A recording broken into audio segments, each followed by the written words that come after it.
ஜார்க்கண்ட் தேர்தலின் போது பெண்களுக்கு 1000 ரூபாய் வழங்கப்பட்டிருந்த நிலையில் 2500 ரூபாய் வழங்கப்படும் என்று ஜார்க்கண்ட் முதல்வர் ஹேமந்த் சோரன் தெரிவித்திருந்தார். இந்நிலையில் டிசம்பர் 11ஆம் தேதி அன்று பெண்களின் வங்கிக் கணக்குகளில் செலுத்தப்படும் என்று அறிவித்திருந்த நிலையில் தங்களது வங்கிக் கணக்குகளில் நிதி இன்னும் வந்து சேரவில்லை என்று பெண்கள் குற்றம் சாட்டியுள்ளனர். இதையடுத்து டிசம்பர் 28 அன்று ராஞ்சியில் சுமார் 7 லட்சம் பெண்கள் முன்னிலையில் நடக்கும் நிகழ்வின் போது நிதி வழங்கப்படும் என்று அரசு தரப்பு தெரிவித்துள்ளது.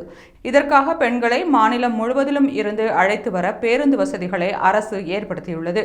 ஹேமந்த் சோரன் அரசு இந்த திட்டத்தை பிரம்மாண்டமாக நடத்த திட்டமிட்டுள்ள நிலையில் இதை செயல்படுத்துவது மிகப்பெரிய சவாலாக இருக்கும் என்று ஏற்கனவே ஜார்க்கண்டின் நிதி அமைச்சர் தெரிவித்துள்ளார்.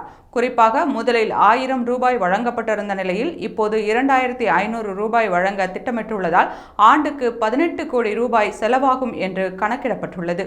இத்திட்டத்தில் 55 லட்சம் பெண்கள் பதிவு செய்துள்ளதாக அரசு தெரிவித்துள்ளது.